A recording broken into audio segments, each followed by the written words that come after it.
ብሩክ በልጁ ህመም እየተሰቃየ ይገኛል።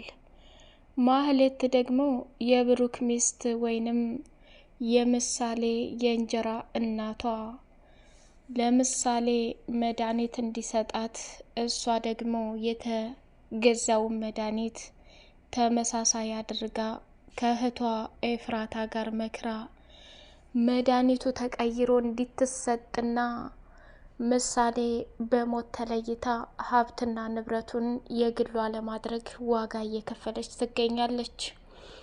ቅድስቴ ደግሞ ከቤት ተባራ ነበርና ብሩክ ማህሌትና ኤፍራታ በጸነሱት ሞኝ አስተሳሰብ እሱ ከውጭ ሲመጣ እጅና እጃቸውን በገመድ ታስረው አልጋ ላይ ቁጭ ብለው እሱ ሲመጣ ደግሞ ይሄው ይህች የተረገመች ሰራተኛ ክፍል ቆልፋ ልትገለን እጃችንን እንደዚህ አስተሳስራን አመለጠች።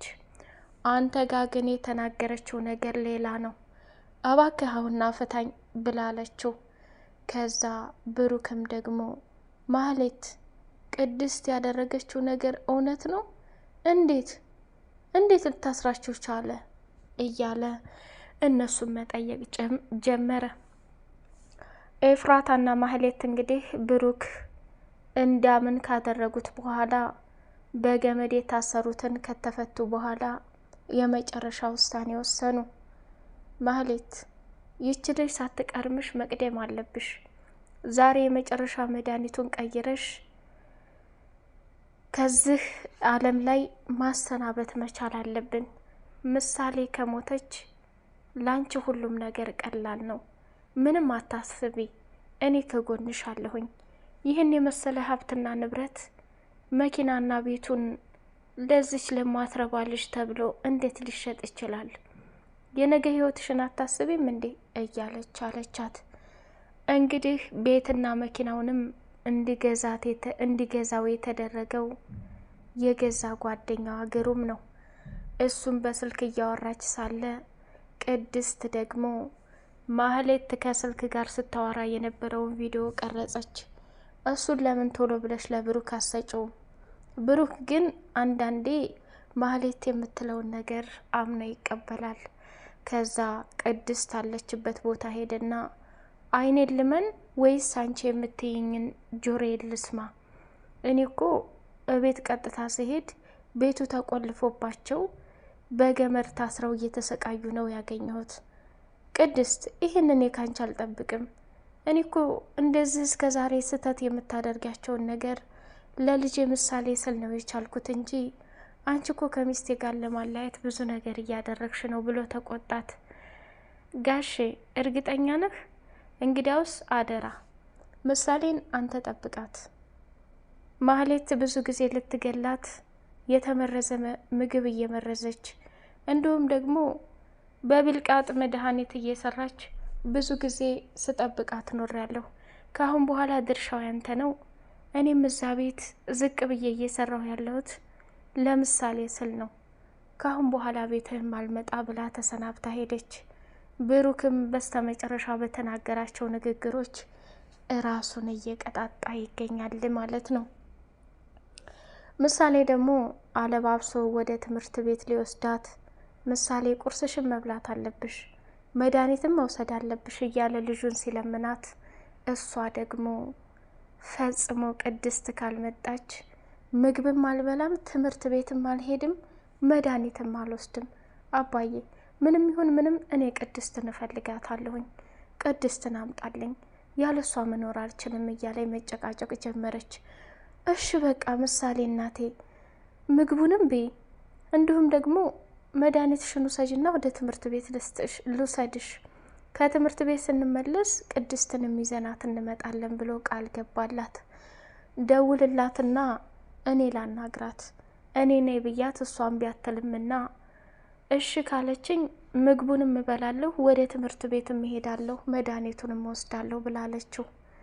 ብሩክ በልጁ ምሳሌ እየተሰቃየና መከራውን እያየ ይገኛል።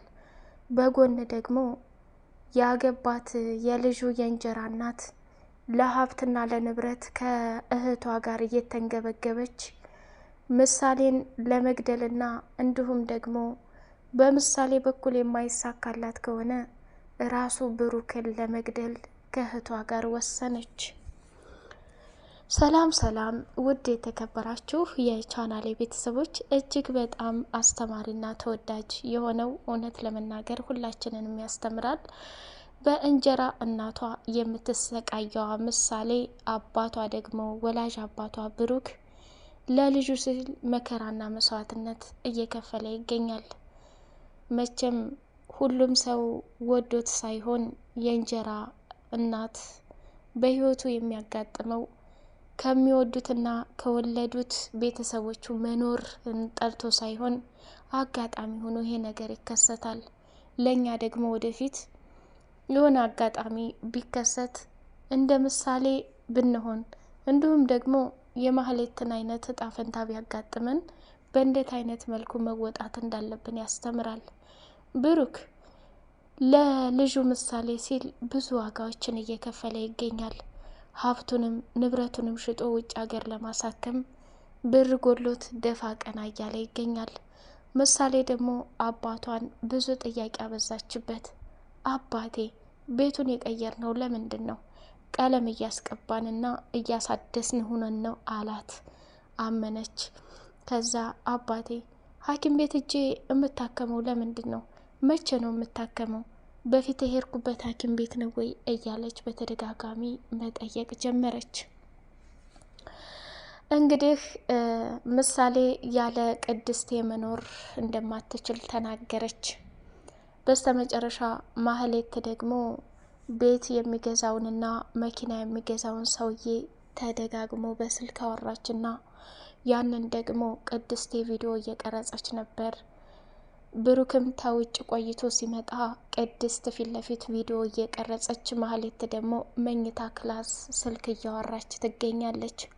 እሷ በጣም ደንግጣለች ማለት ነው። ብሩክን እኔ እኮ ድሮ የሚያፈቀርኩት ለሀብትና ለንብረቱ ስል እንጂ እሱ የሚፈቀር ልጅ አይደለም። ልጅ ቢሞት በልጅ የሚተካው ጊዜና መስዋዕትነት እንዲሁም ደግሞ የለፋሁበትን ሀብትና ንብረት ሽጦ ልጁን ሊያሳክምበት ነው። እኔ በባዶ ሜዳ ለምን እቀራለሁ? በአሁን ሰዓት ደግሞ ገንዘብ ያስፈልጋል እያለች አለች። ከእህቷ ኤፍራታ ጋር የመጨረሻ ውሳኔ ምንድን ነው? ለቅድስት አዲስ የተገዛውን መድኃኒት በዛ ተመሳሳይ እቃ ላይ መርዝ ጨምራ ምግብ ላይ ተጨምሮ እንድትበላው ወስና ሄደች። ኤፍራታ ለማህሌት ስሚ እህቴ፣ እኔ ማህሌትን የማውቃት እጅግ በጣም ጠንካራና እቅዷን ግብ ስታስገባ ነው። ዛሬ ላይ ግን በጣም እየተልፈሰፈሽ ነው። ብሩክን አፍቅረሹ ወደሹ ከሆነ ሀብትና ንብረቱን ታይለት ልጁን ያሳክም። አይ ሀብትና ንብረት ነው የምፈልገው እምትይ ከሆነ ዛሬ የመጨረሻ ምሳሌን አስወግደሽ መኪናውንና ንብረቱን በእጅሽ ቁጥጥር ማድረግ አለብሽ ብላ ወሰነች። ማህሌትም በኤፍራታ ውሳኔ ከተስማማች በኋላ ኤፍራታ ወደ ቤቷ ሄደችና ማህሌትም ከሰውየው ጋር አውርታ ከጨረሰች በኋላ መድኃኒቱንም ልክ እህቷ ኤፍራታ ባዘዘቻት መሰረት አምጥታ እተቀመጠው ፖርሳ ላይ ንጹሑን መድኃኒት አንስታ እሷን የሚገለውን መድኃኒት ቀየረችው። ከዛ ቅድስቴም ደግሞ ሂዶ ለምኗት ነበረ። ብሩኬ በስልክም ደውሎ ለምኗት ነበርና ምሳሌም ደግሞ ቅድስቴ አንቺ ካልመጣሽ እኔ ወደ ትምህርት ቤት መሄድ አልፈልግም፣ ነይና አንቺ እንድትሸኝ ነው የምፈልገው ብላ ስትላት ቅድስትም በብሩኬ ቁጣ መሰረት ትታ የሄደችውን ቤት ተመልሳ ለምሳሌ ስትል መጣች። ከዛ ቁርስ ሰራራችና ወደ ትምህርት ቤት ልትሄድ ዩኒፎርሟን አለባበሷትና አባቷን መድኃኒቱን ሊሰጣት ቁጭ አድርጎ እያጫወተ የተሰራውን ምግብ ሊያበላት ሲል ምሳሌ ዛሬ ልዩ ሰርፕራይዝ አለሽ፣ አይንሽን ጨፍኒ ብሎ አላት። እንዴ አባ ለምን ብላ ስትል ቅድስቴም ደግሞ እንዴ ምሳሌ አባ ሲያዝ ልጅ እምቢ ይላል እንዴ አለችና አይኗን ጭፍና አደረገች። አይኗን ከመጨፈኗ በፊት አባ ለምን እኔ ጋር ቁርስ አትበሉም? ቅድስቴስ ለምን አትበይም ብላ ስትጠይቅ ብሩክ ምን አለ? ቅድስቴ እሷም ስራዋን ጨራርሳ በኋላ ትበላለች። አሁን አንቺ የትምህርት ሰዓት እንዳይረፍድብሽ ቶሎ ብይና ላድርስሽ።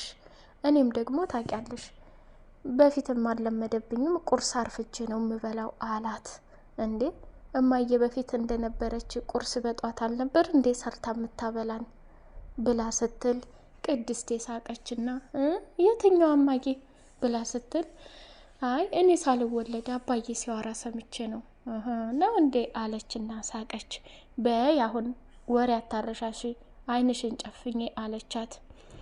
ምሳሌም አይኗን ጨፈነችና ብሩኬ ደግሞ መድኃኒቱን አውጥቶ የተዘጋጀው ምግብ ላይ ያንን መድኃኒት አንድ ግጣም ካደረገ በኋላ ቅድስትም ልብ ብላ እያየች ነው። መጀመሪያ ከመግባቷ በፊት በራፍ ላይ አላስገባት ብላ ማህሌት እየተጨቃጨቁ በነበረ ጊዜ እንዳጋጣሚ በሩን ሲከፍት ብሩኬ ሆነ። ፍጥጥ ብሎ ሲያቸው ቅድስቴ እሰይ እንኳን ደህና መጣሽ ነይ ግቢ ብሎ አስገባትና ሳሎን ላይ ቁጭ ብለው ሊነጋገሩ ሲሉ ብሩክ እውነቱንም አመንክ አላመንክም ጉዳይ አይደለም፣ እስከ ዛሬ ድረስ ስናገር የነበረው ሁሉም ትክክል ነው። እኔም በራፍ ዘግተው ሊገሉኝ ነይ ብለው ሲጠሩኝ ምግብ ልሰራ ሽንኩርት እየከተፍኩ ነበርና ተንኮላቸውን ስለማውቅ የምከትፍበትን ቢላዋ ይዤ ወደ መኝታ ቤት ገባሁ። ከዛ ቆለፉና ሁለት ሆነው ሊገሉኝ ሲሉ እኔም ደግሞ በዛ ባያስኩት ስለት እነሱን አስፈራርቼ ቤቱን ቆልፌ እየሮጥኩ አመለጥኩኝ እንጂ ትክክለኛው ይሄ ነው። አመንክም አላመንክም ምርጫው ያንተ ነው ብላለችው። ማህሌት ደግሞ አፈጠጠችና ድሮም ቢሆን ሰራተኛ እንጂ እኔማ ሚስትህን መቼ ታምናለህ ብላ ስትለው በቃ ቅድስቴ አንቺም ወደ ኪችን ግቢ፣ አንቺም በቃ ተይኝ ብልሽ እምቢ ብለሻል። እንደው በፍቅር ልለምናችሁ ምሳሌን አሳክሜ እስከምጨርስ ድረስ እንኳን እናንተ እስኪ እንኳን ላለመጣላትና ሌላ ነገር ውስጥ ባታስገቡኝ በጣም ደስ ይለኛል ብሎ ለመናቸው። ዝም አለች። በሆዷ ግን በጣም ብዙ ነገር እያሰበች ነበር ማህሌት ማለት ነው።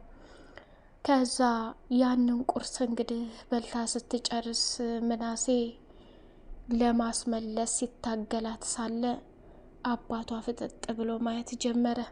ቅድስቴም እያጎረሰቻት ነበርና ፍጥጥ ብላ ማየት ጀመሩ። እሷም የበላቸው ምግብ ሳይስማማት አይኗ ፍጥጥ ብሎ ልትሞት፣ ብሩኬም ከልጁ ጋር ተፋጠጠ። ቅድስቴም ደግሞ ፍጥጥ ብላ ማየት ጀመረች። ማህሌት እንግዲህ ያንን መድኃኒት ለልጁ መድኃኒቱን እንዳትረሳ በሰዓቱ ስጣት ብላ ነው መኪናውን የሚገዛውንና ቤቱን የሚገዛውን ሰውዬ ልታናግር የወጣችው ማለት ነው። ያሳዝናል እንግዲህ ትክክለኛ ህይወትን ፍለጋ ሳይሆን ነገ የኔ ልጅስ እኔ ወልጄ ብሞት የሚለውን ነገር አንዳንዴ ማስመር ጥሩ ነው እና የምሳሌ እናት ልጇን ትታ መሞት አምሯት ሳይሆን አንዳንዴ እውነተኛ ህይወት ላይ ስናስቀምጠው ሞት በፈጣሪ እጅ ነው።